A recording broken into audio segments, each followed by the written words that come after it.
massive manhunt for hours today in the area of Green Isle near a home that he owned. We can report that he has been apprehended. As you can see from this picture that was just put out on social media by Sheriff Bob Fletcher, they obviously apprehended him alive in that area that they had been searching since early this morning around 7 a.m. And we understand that he was arrested today in a field. And so we have a lot of new details about this arrest that happened just within the last hour. We also have new details from the crimes themselves, because the Hennepin County Attorney has already written a criminal complaint, and he will be charged with 2 counts of second-degree murder and 2 counts of attempted murder as soon as he is able to be brought into custody. So welcome news, obviously, for everyone in that Green Isle neighborhood. They had been on edge last night knowing that he owned property in that area and that he was clearly an armed and dangerous man. Also, we know it is welcome news for all kinds of elected officials who are currently holding office, who the fuck knows? and those who have held office in the past. Already tonight, House Speaker Lisa Demuth put out a statement clarifying and saying that she was relieved. Dean Phillips, who served for the 3rd Congressional District for several. Yeah, well, I mean, by the way, okay, second degree, they probably say second degree. If he's having second degrees pushed on him, it's probably because they don't feel safe yet to escalate it to a first degree, okay? All right, like, yeah, even though it's premeditated, like, I don't think you charge at first on the first degree. You typically escalate it to a first degree after you find out more information or you're more confident in your case, right?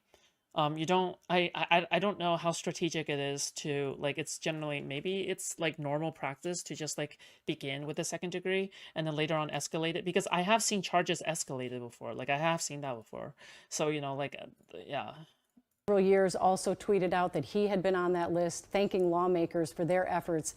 We know people across the state will be relieved that they have apprehended and arrested suspected shooter Vance Belter tonight. And again, we believe it happened about an hour ago in a field not far from that home he owned on Green Isle. We had been watching that scene all day and have video of the massive police presence that was in the Green Isle area since 7 a.m. this morning. They had Bearcats, armored vehicles, and we do know they were also using drones to help search for him. And he was found in a field, as we showed you all the images of what a bucolic area this is and how many areas they had to search from outbuildings like this one. We know they also went door to door to all the property owners in that area and searched their homes as well. It's a population of about 600 people there in Green Isle, and his car was found on Highway 25, not far from his home, about 5 miles from his home. Bro, dude, they brought in an entire army for this guy. What the fuck? Dude, they brought like an entire fucking, holy shit. At 7 a.m., a car that he'd been using, authorities believed they found that car parked there along with a hat that he had been wearing. Our Ian Russell has been in that area all afternoon and into the evening. Dude, can you just imagine like the local fucking, like the local authorities going like, dude, this is our chance. This is our chance to use all of this equipment that we've been saving up. This is our chance to use all of this. Okay. Oh, let's fucking go, dude. I'm so excited to finally be rolling out the tanks. Like, this is probably like literally what's on their minds. They're like, oh my God, dude, it's going to be so cool. I mean, it's happened before, okay? I'm just saying, okay? Police love rolling out the expensive equipment just to test them out and shit. Because it's fun. That's annoying. Imagine just drinking your tea and the army barges and you have no clue. And is near that scene where Vance Belter was apprehended tonight. Ian, what are you seeing?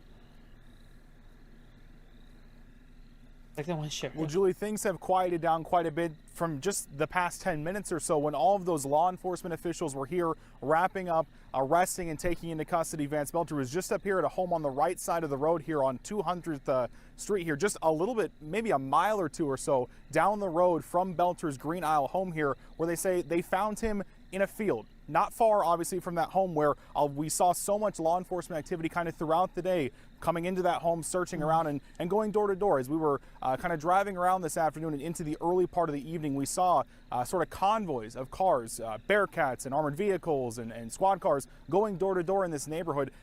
Right down the road, 3/4 of a mile to a mile, just asking people and searching their property to see if he was anywhere near there. Clearly, right down the street here in this field directly to my right. As I said, the law enforcement has since moved out in the past 10 minutes or so, where they were celebrating with each other, saying, hey man, I love you, congratulations, thank you, we got this guy, just celebrating this arrest of Vance Belter here. As I said, we are not far down the road from where his home is located and where they were searching most of the afternoon and in the early part of today, where they found that black Buick and that cowboy hat that they think is his, or you know, I think could be connected. I mean, all these different things is just right down the street from us, maybe a mile or two, less than a 10-minute drive from where we currently are. So clearly not too far from where kind of this all kicked off this morning and lasting into the night here. But as I said, law enforcement, as they were wrapping up, just said they found him in a field. So they weren't able to tell me too many more details past that, but they said he was just right there, just right next to us, the middle right of down the street nowhere? here. So yeah, huge news here for law enforcement as they get him tonight. Thank you so much, Ian. And so you talked a little bit about the locations there. What brought them out there again was the car, that Buick that he had been believed to be driving, and a cowboy hat that he was wearing on that surveillance video. Just explain where, in relation to that, was he actually found, and how close is that to his actual house over there? And I mean, obviously, we'll find out later if he had been hiding in that field all day, but just kind of paint a picture once again of the location of everything in that area there compared to where he was found. So direction-wise, if directly behind me is north, the way that I'm facing is south here, so this would be east and then west over my shoulder. This direction over here is that State Highway 25, 311, 301st, and 291, I think, were the roads that they were searching there earlier. I believe it was 301st was where they were actually looking at that Buick, where we saw law enforcement moving through fields, moving through groves of trees, looking at things and searching for any sort of evidence. I'd say it's less than 5 miles from where that Buick was found to where we currently are. We are south west of where that area was. This is where Belter's Green Isle home is, just right down the road, maybe a mile and a half or so, and around a little bit of bend. We're on 200th right now, and it kind of runs into and intersects 341st. So we are not far at all from, one, his home, but two, where they have been searching most of the day. 5 miles, if that, from where they were searching earlier. Beltalowda? All right. Okay. For the Belters. All right. Mile and a half from his Green Isle home here. I thought it was so interesting that you saw that reaction from law enforcement, that they were hugging each other. They're so relieved. A very long day for them and a stressful day as well. This wasn't as if they were looking for a missing person. They were looking for someone they believed to be armed and dangerous and not afraid to open fire on police officers. Already we have messages pouring in on social media from lawmakers and others saying thank you to law enforcement, because they have been at it since all of this began transpiring, 2 a.m. the night before last, and especially today, just searching all those fields, searching the woods, searching the outbuildings, and every time they're going into a new location. Searching my mom's house. Searching my mom's house twice. I don't know why they went in there 3 times, but I'm sure there's some evidence in there. Not knowing what they could be met with. So we're so thankful that this came to a peaceful conclusion tonight. We are understanding that at 10:30, we are anticipating a press conference from officials at the Emergency Operations Center to update us on exactly how they found him. We're hoping they'll give us all of those details. We have our Morgan Wolf live at the Emergency Operations Center now, waiting for that press conference to begin. Morgan? Yeah, Julie, I got back here just within the last 20 minutes or so, and things are moving right now. We have a crew setting up cameras, and we are just waiting for them to give us the word on who exactly will be coming to speak to us. Earlier today, we did hear from the BCA Superintendent, Drew Evans, who gave us more details on what was happening today and spoke about the search that they had going on in Green Isles. And so we're hoping to learn more information on how they actually took him into custody and the steps that led them there to that position in the field. We have a lot of questions right now at this moment, and so we are here at the command center and we're ready to ask them. Back to you. All right, Morgan, thank you so much. We appreciate it. We'd like to ask folks in our control room if we can get that picture up again that Sheriff Bob Fletcher tweeted out of his arrest. You can see it obviously looks like he was apprehended in some kind of field. And Lou, you were noting, it looks like... Dude, he's just aura farming. Look at this guy. He's aura farming. Bro is just standing there like a fucking... Oh my God, look at him. Like he's still wearing a dark blue shirt with some sort of coverall over the top. And it looks very similar to what he was wearing on that surveillance video where he had the creepy mask on. Do you think he did this to stall the Avatar project? Yes. And a flak vest It looks like he just put this Good other reference. coat on top I like of the it. references. It's very similar to what he was wearing when he committed the crimes, allegedly. You had a chance to look at this upright Giga Chad posture, okay? Vertical lying, standing up straight, okay? Looking upward because the only guidance he needs is from God, okay? Probably being told his Miranda rights, but he doesn't need Miranda rights, okay? He just needs Miranda wrongs, okay?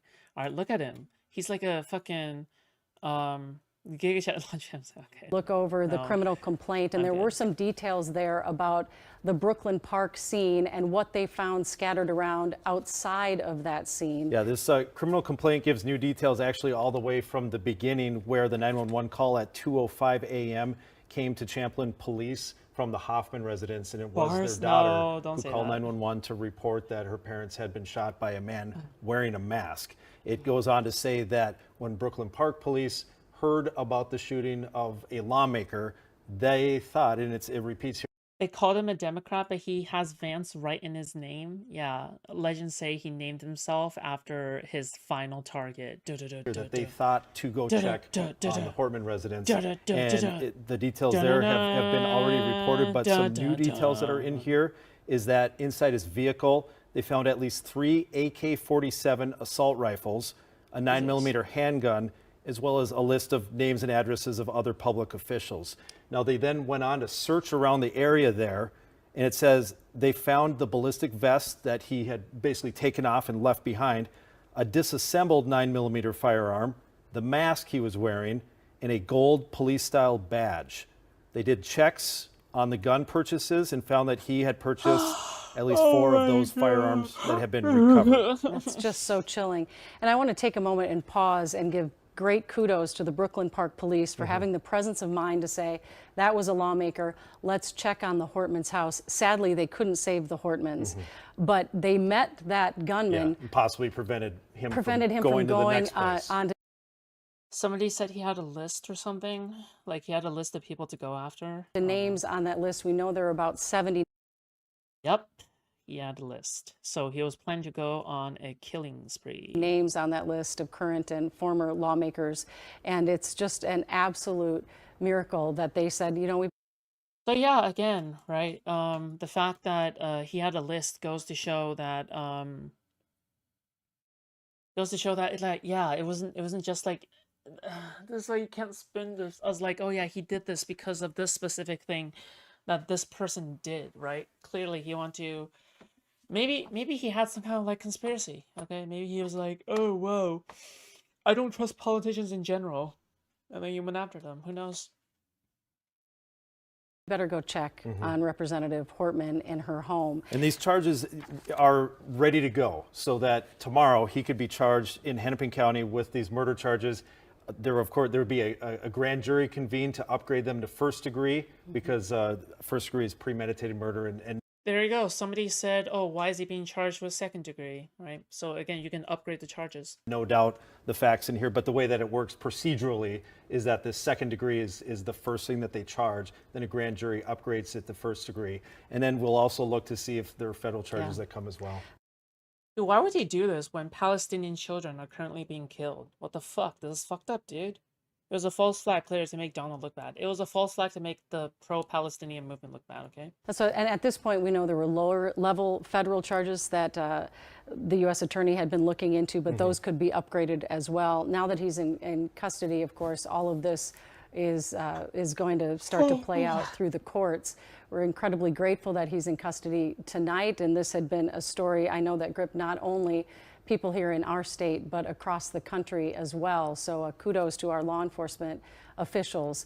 This is the statement that Representative House Speaker Lisa Demuth put out tonight on social media. I'm grateful that this nightmare has come to an end with a suspected murderer captured alive so he can be charged, prosecuted, and punished for the horror he has wrought on our state. Thank you to the brave men and women of local, state, and federal law enforcement who have worked around the clock to ensure that this evil man faces A justice, list? and she I don't is know, speaking dude. for It's stupid. likely thousands tonight who feel that same way. There again is Vance Belter, the 57-year-old man that has been the subject of a massive nationwide manhunt, really, for the last 2 days. We know that there was fear that he was trying to leave the Twin Cities area. In fact, one of the first press conferences the BCA held with Drew Evans, they said, we believe he's trying to leave the area, and they were concerned about that. So it's interesting that he decided to not only not leave the area, but to be so close to a property that authorities clearly knew that he owned, that farmstead that it looked like in Green Isle. It's over, guys. He wanted to be arrested on purpose. The reason? So that he can get closer to the politicians. Oh no. You guys fell for it. Okay. Classic error.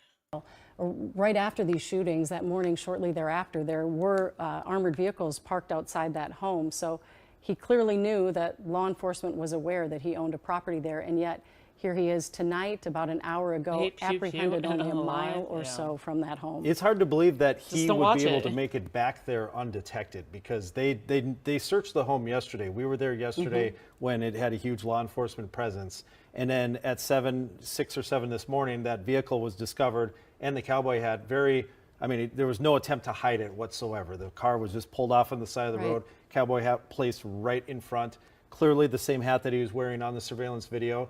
And he apparently went from there to just a couple miles to the west toward where his house is. And who knows how long he was just essentially lying there waiting. Hiding in the woods.